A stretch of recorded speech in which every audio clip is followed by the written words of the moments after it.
wabarakatuh. Waalaikumsalam warahmatullahi wabarakatuh. Bismillahirrahmanirrahim. Alhamdulillahirabbil alamin. Asyhadu an la ilaha illallah wa asyhadu anna Muhammadan abduhu wa rasuluhu la nabiyya ba'dah. Ibu-ibu, bapak-bapak, saudara-saudara, adik-adik, anak-anakku semuanya, jamaah keluarga besar Masjid Al-Muhajirin Perum GKP Sedayu, alhamdulillah atas semua nikmat yang diberikan oleh Allah Subhanahu wa taala. Sampai dengan malam hari ini kita masih diberi kesempatan, kemudahan, kekuatan untuk dapat menjalankan amalan-amalan bulan suci Ramadan. Semoga Allah Subhanahu wa taala memberikan kesempatan kita untuk dapat merampungkan, menyelesaikan semua amalan bulan Ramadan tahun ini. Bu Bapak jamaah rahimakumullah, malam hari ini kami akan menyampaikan surat Al-Insyirah yang kita semuanya sudah sangat hafal. A'udzubillahi minasyaitonirrajim. Bismillahirrahmanirrahim.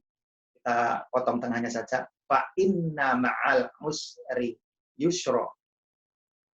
Karena sesungguhnya kesulitan itu ada kemudahan. Inna ma'al usri yusra. Sesungguhnya sesudah ada kesulitan akan ada kemudahan. Nah, ini sering dipergunakan untuk memberikan semangat, motivasi, harapan ketika kita mendapatkan ujian, cobaan, musibah, dan berbagai kesulitan-kesulitan. Allah menjanjikan setelah kesulitan ini nanti akan ada kemudahan-kemudahan. Tetapi kemudahan itu ada persyaratannya. Persyaratannya pada ayat berikutnya, karena ini nanti ada kuis, makanya tidak saya tunjukkan ayatnya. Fa'idha farota fansop. Apabila kamu telah selesai melakukan aktivitas dari semua urusanmu, kerjakanlah dengan sungguh-sungguh untuk aktivitas yang lain. Kemudian ditutup dengan wa ila rabbika farghab, dan hanya kepada Tuhanmu lah hendaknya kamu berharap. Artinya ketika kita menghadapi kesulitan seperti yang pernah saya sampaikan beberapa waktu yang lalu, tidak tinggal diam, tidak berhenti, tidak putus asa, tapi berupaya dengan sungguh-sungguh untuk menghadapi kesulitan. Itu yang namanya setelah ada kesulitan, ada kemudahan, karena pelajaran-pelajaran baru, ilmu-ilmu baru akan didapatkan.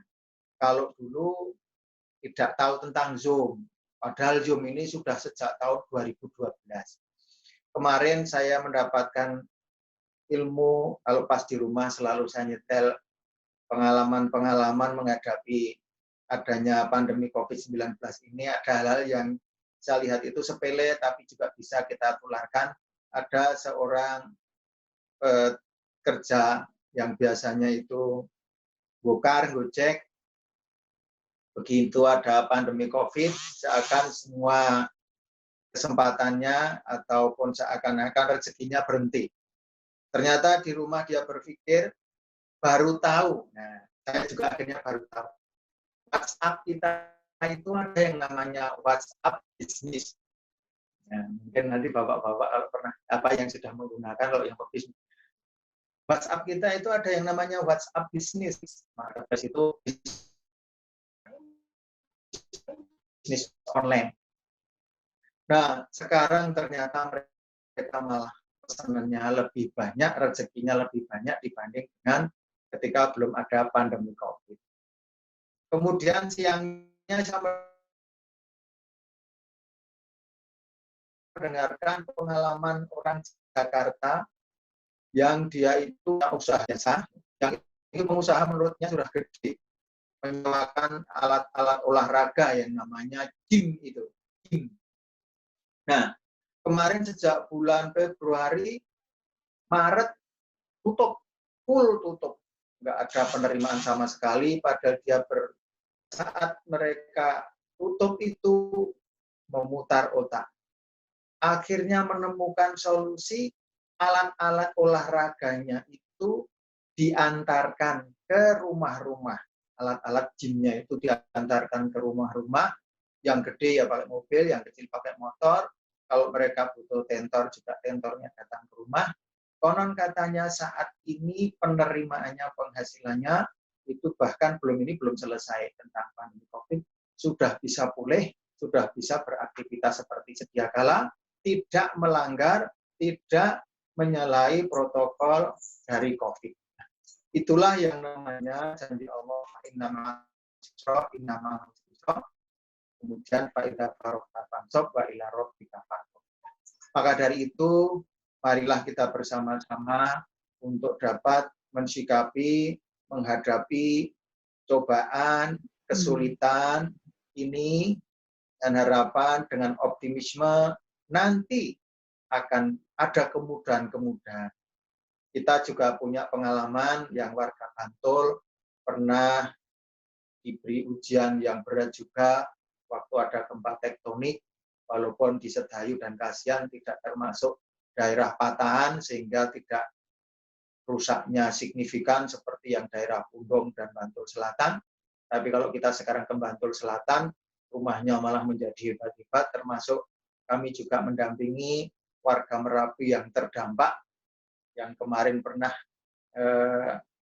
ngungsi di musola tempat kami, waktu ngungsi itu sepeda motornya hanya RC 100 yang kesehariannya ngarit, ngerumput, sekarang sudah punya jeep, Willy dan sebagainya yang disewakan. Itulah ketika kita memang bisa menghadapi berbagai cobaan. Untuk itu, marilah ujian yang sedang kita hadapi ini kita terima dengan sebaik-baiknya dan kita jalani dengan sebaik-baiknya. Tapi juga saya pesan kepada anak-anak, karena belajar di rumah mungkin merasa lebih berat daripada ketika di sekolah dipandu oleh guru, maka kalau di rumah nanti didampingi oleh orang tua, semoga juga tetap bisa melaksanakan proses pembelajaran dengan sebaik-baiknya. Mungkin itu yang dapat kami sampaikan. Atas segala kekurangan mohon maaf. Assalamualaikum warahmatullahi wabarakatuh. Wabarakatuh.